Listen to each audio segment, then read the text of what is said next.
Paano ba magtanim ng sili sa container? Ito yung bago sa video ito.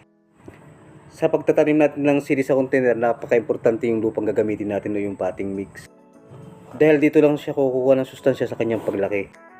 Hindi katulad ng matanim sa lupa na malawak yung pwede niyang pagkunan ng sustansya niya. Kaya ang kailangan natin ilagay na lupa yung mataba. Kaya ginamit ko ditong potting mix. Isa na dito tong lupa.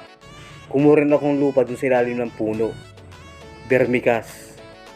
O yung dumi ng ANC o African Nightcrawler, abo at saka uling. Ito namang pagtataniman ko itong nakita kong nasirang rice cooker para mapakinabangan na isip kong taniman. Para kasing maganda siyang tingnan. Isa sa ginamit kong lupa yung galing sa ilalim ng puno. Ito ang isang ginamit kong lupa dahil mataba na yun, dahil ito yung mga dahon na bulok na naging lupa na.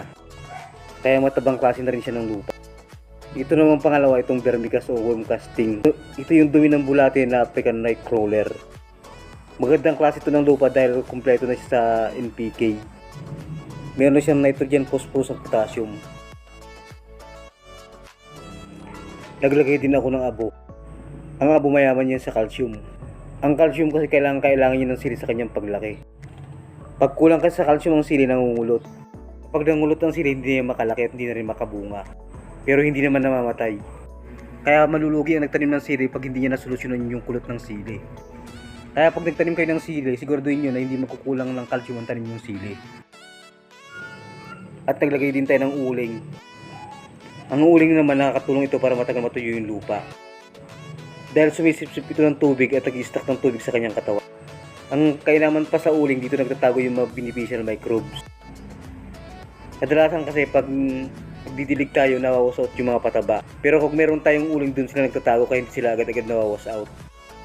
Ginagawa kasi lang tirahan yung uling. Naglagay din ako ng lupa na galing sa tabi ng ilog.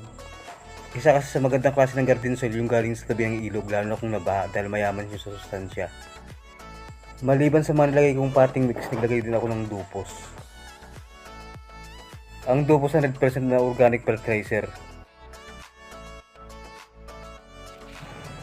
Sa paggamit ko nito, kumukuha lang ako ng kalating kutsara. Saka ako inahalo sa potting mix. Ang dupos kasi mayaman yan sa calcium at phosphorus. Ang nagagawa ng calcium sa halaman, pinapatibay niya ang halaman sa iba't ibang klase ng sakit. At pinapakunat niya rin yung puno at mga dahon para hindi agad masira kapag mayroong malalakas na hangin.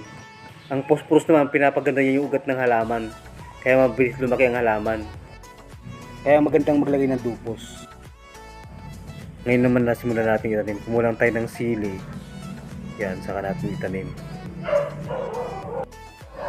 Medyo siksikin lang natin para hindi matumba pag diniligan.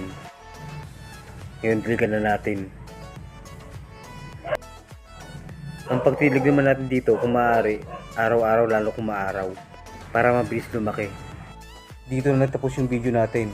Pero bago ko lubusang tapusin, kung baguhan ka pa lang sa ating channel, sana huwag mo kalimutang taniman ng subscribe button at notification bell para laging updated sa mga susunod ko pang video.